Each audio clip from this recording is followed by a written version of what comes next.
Hey guys, it's Chris, you're sitting here back from C&H Small again for another informative repair video. The video right now got deals with a customer's snowblower. It's a 2011, where's it at here? TROYBILT. It's called a Snowstorm 2620. I'm actually working on it down my shed right now as I speak. I'll show you here. This is what his looks like right here. It's the Snowstorm 2620. TROYBILT makes it. However, it has a Chinese knockoff style engine on this machine. You can see right in the front of the engine it says TROYBILT overhead valve engine. That's a dead giveaway for the Chinese style engines on here. And I had to take the carburetor off this machine, and they have a very difficult way to get these carburetors off these newer machines. You basically got to take the air box apart on there and get all the stuff out of the way first, even before you can even get to the carburetor, unlike the older style Tecumsehs where you can basically get them off in under 10 minutes if you're pretty knowledgeable about that specific aspect. This carburetor right here, the guy claimed that he called me up one day, and it was early this week, and said the machine, it would start up on me. He said he actually ran his driveway for about 15-20 minutes. It was running fine. Then all of a sudden, he was at the bottom of his driveway, and he had to push this thing back all the way up to his garage, and the thing would not start again.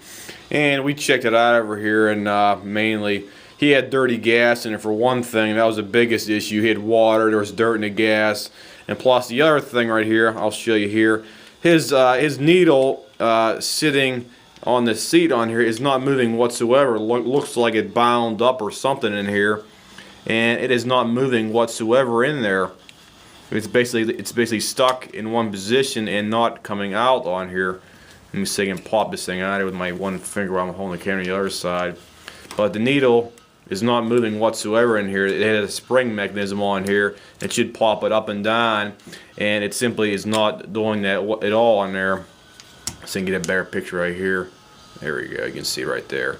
That needle should be springing up and down. It should be nice and springy, and it is not moving at all on here by itself. I tapped it a couple times before and it will not pop out. Now it did right now. I must have put some nut buster on before I made this video, so it popped out easier. But you can see it right there. It has a lot of crap on it right there. There's a bunch of rust. It looks like water, and it looks like some kind of sludge-like material on there as well. Let me get out of the way over here. You can see a better picture of it right here. There we go. There you can see it right there. It has, looks like some kind of, it almost looks like turpentine on there. And he had water in the bowl. There was debris in the bowl as well too. So that's one of the biggest issues with some of these Chinese engines. They have this Honda type of carburetor system on there, where this one right here, because of the quality and the overall cheapness of it, it's just more economical to simply put a new carburetor on her than hope and pray if you clean that and put it back together it'll work right. This style carburetor is the 2009 style. On the one side you have a number code. It says 170, S is in Sam. Here's the front, there's the other side, there's the back where it goes into the intake. Side right there as well, right there. And here's what it looks like from the left hand side. It's called the Hunoy, H-U-A-Y, Hunoy. I don't know how you say exactly, but it's Chinese, I know that.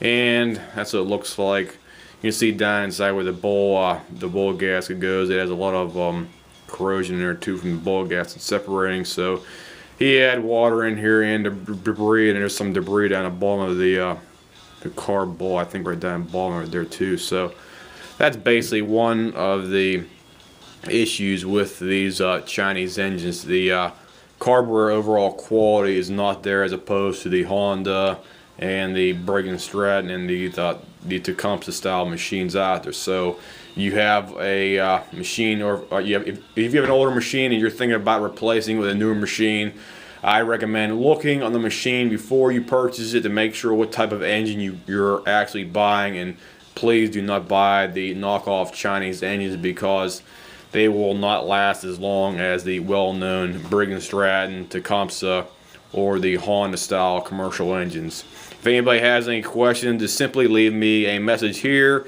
and I will try to get back to you as soon as possible. I'll see you guys.